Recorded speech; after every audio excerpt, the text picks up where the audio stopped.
As a lifestyle medicine coach, I want to talk about lifestyle medicine just for a minute because I feel that it is very, very well connected to the word of wisdom. And let me explain why. Whenever I have gone to shows or field trips that pertain to wildlife, the handler of the animal always mentions the diet the animal ate. For example, owls eat mice, seals eat sardines. Now, whenever talking about their diet, the caregiver also mentioned the animal is on a strict diet in order to keep them at optimal health.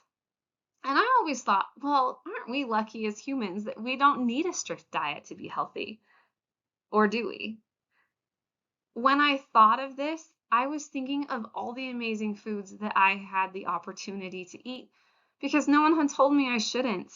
The most nutritional education I had been given up to that point came from directly from the USDA's 5-a-day campaign from back in the 90s, which taught me to eat 5 fruits and veggies a day.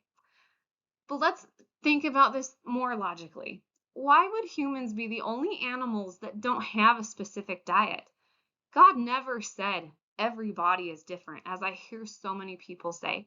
And indeed, I have never stumbled upon a human being that didn't thrive on the diet God prescribed to us in D&C 89. And perhaps that's why I was so excited to stumble upon lifestyle medicine through Revelation. I say stumble, but really, it was divine.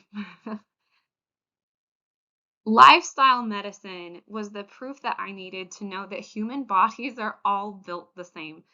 And there is one specific diet that works for the function of our bodies. So, what is lifestyle medicine? What is this I keep talking about? Lifestyle medicine involves the use of evidence-based lifestyle therapeutic approaches, such as a whole food plant-based diet, exercise, sleep, stress management, alcohol moderation, and etc., to prevent, treat, or reverse chronic disease. It addresses the root cause of disease rather than just medication, and that's huge. Most of you are familiar with the world of preventative medicine. This is mainstream medicine that you would go to for your doctor. Their focus is solely on early detection of disease. It detects problems, but the root cause of the problem is never really addressed. Let's say a screening detects a problem in our body or health. So in order to get rid of that problem, a medication is introduced. And it seems to get rid of the problem by changing blood work or whatever, but the problem has been masked, not fixed or prevented. There is never a focus on preventing disease in preventative medicine. And let me just explain here what I mean. I have an indoor plant that I inherited from a funeral. I don't know what kind of plant it is. I don't I know nothing about it or how to take care of it other than water it a couple days each week. Sometimes the leaves will turn yellow and look really gross. Now, the best thing would be to figure out why the leaves are turning yellow. Maybe it's a sun problem, maybe it's a lack of nutrients, but rather than figure out the problem, what do? I pull off the ugly yellow leaves. Problem solved, right? Actually, no. While it looks better, and I can't see the yellow leaves, the problem is still there. I just got rid of the symptom. When you provide plants with the proper amounts of sun and water and nutritious soil, the leaves, the stem, and the roots all improve. They all get better and grow. The body is like that with lifestyle medicine. Everything improves, not just one symptom and not just one system.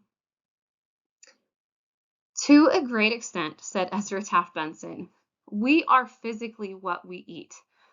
Most of us are acquainted with some of the prohibitions, such as no tea, coffee, tobacco, or alcohol. What needs additional emphasis are the positive aspects. The need for vegetables, fruits, and grains, particularly wheat. In most cases, the closer these can be when eaten to their natural state, without over-refinement and processing, the healthier we will be. To a significant degree, we are an overfed and undernourished nation. digging an early grave with our teeth and lacking the energy that could be ours because we indulge in junk foods.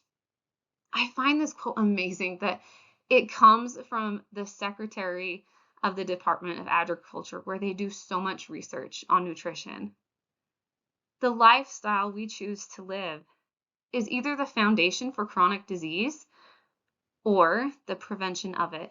The focus of lifestyle medicine is to stop the root cause of these diseases from ever happening. We want to prevent the disease from taking hold, not by taking a test, but by how we live our lives. The lifestyle we choose to live is really important for all of this.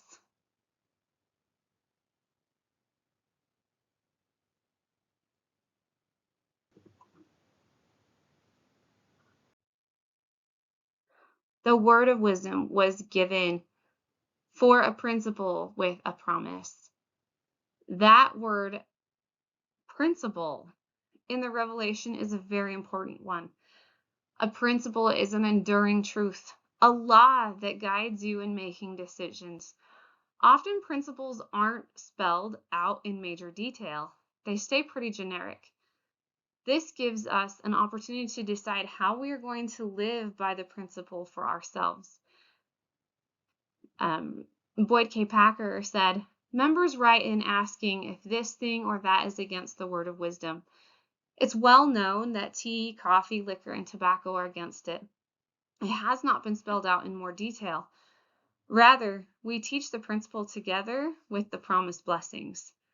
There are many habit-forming, addictive things that one can drink or chew or inhale or inject, which injure both body and spirit, which are not mentioned in the Revelation. So what about the science? Some of the largest epidemiological studies in history have been done on lifestyle medicine. Less than 3% of Americans live a healthy lifestyle, according to the Mayo Clinic in a study they did in 2016. In the Mayo Clinic study, they were looking at healthy eating, body fat, and smoking as they evaluated the percentage of people who are healthy. Here's the interesting thing, though. In a poll conducted by NPR and Truven Health Analytics, 75 of these Americans say that they eat healthy despite evidence to the contrary. And it is a fact that 80% of Americans do not meet the recommended amounts of fruits and vegetables daily. And where is the biggest disconnect? It's in nutrition. It's in the parts of the word of wisdom that we just kind of toss aside when we read it. This is what the course is focusing on in depth. Exactly what does the word of wisdom say and why?